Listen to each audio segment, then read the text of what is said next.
வணக்கம்ங்க. எல்லாரும் எப்படி இருக்கீங்க? நான் ரொம்ப நல்லா இருக்கேன். பொங்கல்லாம் எப்படி போச்சு எல்லாருக்கும்? எனக்கு சூப்பரா போச்சு. வாங்க நம்ம இப்போ வீடியோக்குள்ளே போகலாம். பாலக் சப்ஜி என்னென்னா, நம்ம யூசுவலாக வந்து பாலக்கை வந்து அரைச்சி தான் நம்ம பண்ணுவோம். இதை அரைக்க தேவையில்லை. ஸோ அப்படியே நம்ம கட் பண்ணி பயன்படுத்திக்கலாம். முதல்ல வந்து வானல் எடுத்துக்கோங்க. அதில் எண்ணெய் ஊற்றி ஜீரகம், சோம்பு போட்டு நல்லா வதக்கிக்கோங்க. வெங்காயம், இஞ்சி, பூண்டு சின்ன சின்னதாக நறுக்கி போட்டுக்கோங்க. தேவையான அளவு தக்காளி, நான் ஒரு தக்காளி தான் எடுத்து போட்டு வதக்கியிருக்கேன்.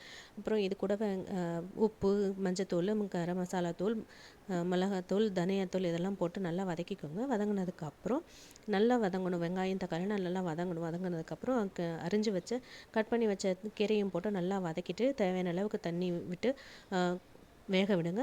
கீரை நல்லா வெந்து வரணும். வெந்து வந்ததுக்கப்புறம் நம்ம வந்து இதில் வந்து கடலை மாவு சேர்க்கணும். கடலை மாவு வந்து எப்படின்னா, நம்ம வானலில் வந்து எண்ணெய்லாம் போடக்கூடாது. போடாமலே வெறுமனே வறுத்து எடுத்துக்கணும். ஒரு தேவை 2 டேபிள் ஸ்பூன் கடலை மாவை போட்டு வறுத்துட்டு இதில் போட்டு மிக்ஸ் பண்ணி போடணும். இந்த ஸ்டேஜில் தான் கடலை மாவை போடணும். இந்த மாதிரி மாவை போட்டு நல்லா மிக்ஸ் பண்ணிவிட்டு தேவையான அளவுக்கு தண்ணி ஊற்றி கொஞ்சம் சிம்மிலே வச்சு மூடி விட்டிங்கன்னா அப்படியே நல்லா கிரேவி மாதிரி வந்துடும்.